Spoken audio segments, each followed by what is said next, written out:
Estamos de volta com o programa Ponto Final. Hoje nós estamos falando sobre violência no trânsito aqui em Teresópolis.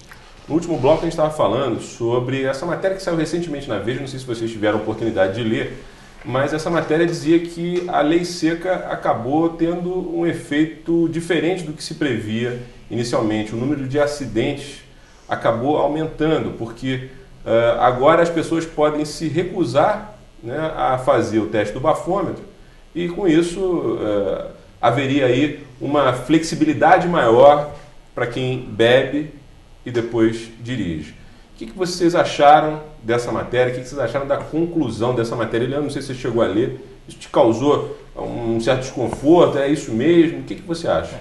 Eu acho que não, tá? O Plínio tem dados, ele vai falar daqui a pouco, com certeza. A lei seca, depois que ela começou, ela reduziu, com certeza, o número de acidentes. Agora, só reduz quando realmente tem fiscalização. O que acontece é que houve uma queda nessa fiscalização. Aqui em Teresópolis nunca houve, né? Aqui pelo que eu saiba... Duas vezes que eu fiquei sabendo. Uma na Telefantas e uma outra aleatória. Foi as únicas vezes que eu fiquei sabendo. Mas não tem uma coisa regular como acontece no Rio. E aí não funciona. Tanto é que, eu não sei se você está sabendo, ontem teve uma votação no plenário, né, onde o Senado aprovou como unanimidade, né, agora vai para a Câmara, que é zero, né? Álcool, zero. Vai cair de 0,6 para zero. Para zero. Tomou um golinho de cerveja, já vai estar sendo penalizado, pode perder a carteira, ser preso e se matar é de 6 a 10 anos de cadeia e antes era de 6 a 3 anos. Agora, outras coisas podem acontecer para que isso não venha, eu não vou fazer o bafômetro.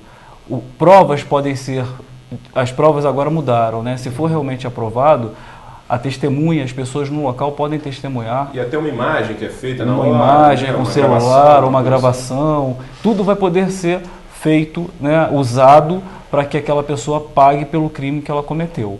Agora, tem que haver fiscalização, é o que o Plínio falou no início aqui. Se a gente fizer tudo isso e não houver a fiscalização, nada vai mudar. Parece que a gente aqui em Teresópolis está tentando um mundo à parte, né, Plínio? Porque aqui parece que não tem lei seca, né? E Rolf, essa afirmativa da Veja não é verdadeira, tá? Quando a gente pega as estatísticas de acidentes, vamos falar de Teresópolis. Aqui nunca foi feito nada em relação à lei seca. Como você disse, 2 operações que... pouca gente, inclusive, soube, mas em 2007 a gente tinha um número de acidentes aqui alto. Em 2008, quando entrou a lei seca, sem fiscalização em Teresópolis, o número de feridos e o número de mortes baixou naturalmente. Isso aconteceu no Brasil inteiro. A partir de 2009, discute-se a lei daqui ou dali. Houve realmente um abrandamento na fiscalização. O único que continuou firme no seu posicionamento foi o Estado do Rio de Janeiro e a cidade do Rio de Janeiro. E a cidade do Rio de Janeiro vem obtendo, hoje ela é exemplo para o Brasil inteiro. E não só para o Brasil. Recentemente eu soube de uma história que eu não sabia. O todo-poderoso Jean Todt, que foi da Ferrari, ele veio ao Brasil para conhecer o programa de trânsito do Rio de Janeiro, principalmente a fiscalização de lei seca. Então a coisa está funcionando e funcionando de forma correta. O Rio de Janeiro tem demonstrado o seguinte, ela está apertando na fiscalização. Se você analisa as autuações no Rio de Janeiro, você tem um gráfico crescente de autuações, e, ao mesmo tempo, uma redução na curva de mortos. Então, isso demonstra que a política do Rio de Janeiro está funcionando, principalmente a lei seca. A lei seca, ela é uma iniciativa do Estado ou da Prefeitura do Rio? Porque eu queria saber por que essa lei seca, como vocês falaram, só teve aqui, até o momento, 2 operações. É federal. Mas o Estado do Rio abraçou a causa. Eu digo a operação, essa operação que é feita com essa frequência enorme no Rio. Isso é uma iniciativa da Prefeitura ou é do Estado? É conjunta. A cidade do Rio de Janeiro, ela adotou mais ou menos o programa de Nova York de tolerância zero. Principalmente no trânsito. Para você ter uma ideia como a coisa está funcionando, de 2009 para 2010, você analisando o gráfico de mortes do Rio de Janeiro, você vê uma pequena alteração no gráfico. Teve um aumento de mortes de 0,89%, enquanto em Teresópolis nós tivemos um aumento de 26% praticamente.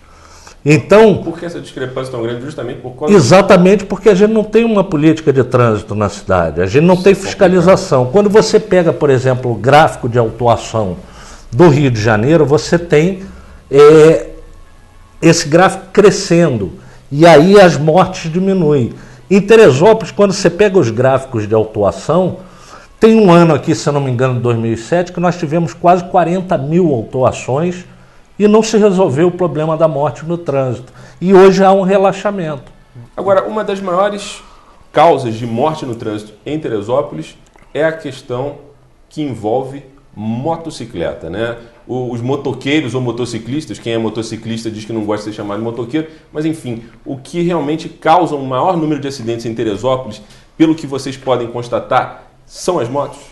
Hoje pode-se dizer que sim, né? Segundo o Corpo de Bombeiros, em média 3 acidentes de motos acontecem todos os dias na cidade, né? Aqui em Teresópolis. Isso por conta da popularização desse meio de transporte. Né? Exatamente. Quer dizer, ficou barato, as pessoas começaram a usar mais até por conta das deficiências do transporte público na cidade e acabou que isso se tornou também um problema de saúde pública, né? Porque as pessoas começaram a morrer mais. Exatamente, mas fato é, Rolf, que quem morre mais no trânsito ainda é o pedestre, tá? O número 1 em mortes é o pedestre. O pedestre é o que morre mais. Por isso que o pedestre também tem que ser educado. Ele tem que ser educado. Existe inclusive uma lei no Código de Trânsito que, se a lei fosse realmente cumprida, quando o pedestre atravessasse fora da faixa, ele poderia ser fiscalizado e multado pela metade de uma multa leve.